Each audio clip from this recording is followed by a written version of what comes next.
Hello mga Mima, samahan niyo po kami. Wish granted tayo.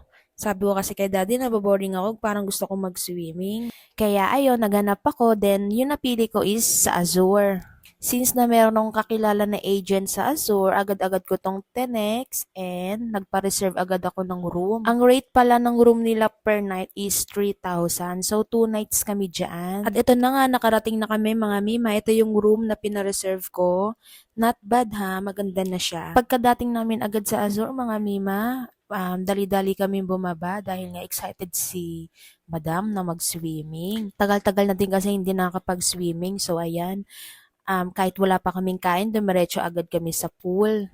And take note mga Mima, hindi free yung pool nila dito. Kailangan mo magbayad bago ka makapag-swimming. So yung swimming pool fee nila is 250 per head and per shift siya. Yung shift nila, meron silang morning and afternoon. Yung morning shift nila magi-start ng 7 a.m. to 12 p.m. Tapos yung afternoon shift nila magi-start ng 2 p.m. to 7 p.m. Bakit 2 p.m. na yung start ng afternoon nila? Kasi nga mga Mima, start ng 12 p.m. to 2 p.m. is naglilinis sila ng pool kaya bawal maligo. Kaya pagka 2 p.m. pwede ka nang maligo. Yun yung rules nila sa Azure. And by the way mga Mima, every Monday walang pool dahil nga nagme-maintenance sila. So sa mga nagbabalak na mag-swimming sa Azure, huwag kayong pumunta ng Monday dahil wala silang pool pag Monday. Ikinaganda ng pool nila mga Mima is meron silang pa-wave. Yan yung inaabangan ko lagi every time na mag-swimming kami. Pero yung wave pool nila, magtatagal lang yan siya ng 7 minutes. And may oras lang din sila. Yung oras ng wave pool nila is nag start ng 2:30, after 2:30, 3:30 naman, then 4:30, then yung last wave pool nila is 5:30 p.m. Sa mga nagbabalak na mag-swimming dyan sa Azure, kapag may baby kayo, free na po ang baby, wala na siyang fee. Kaya kung nagbabalak kayong mag-swimming sa Azure, mga Mima, sulitin nyo na. Kasi nga may bayad mga Mima.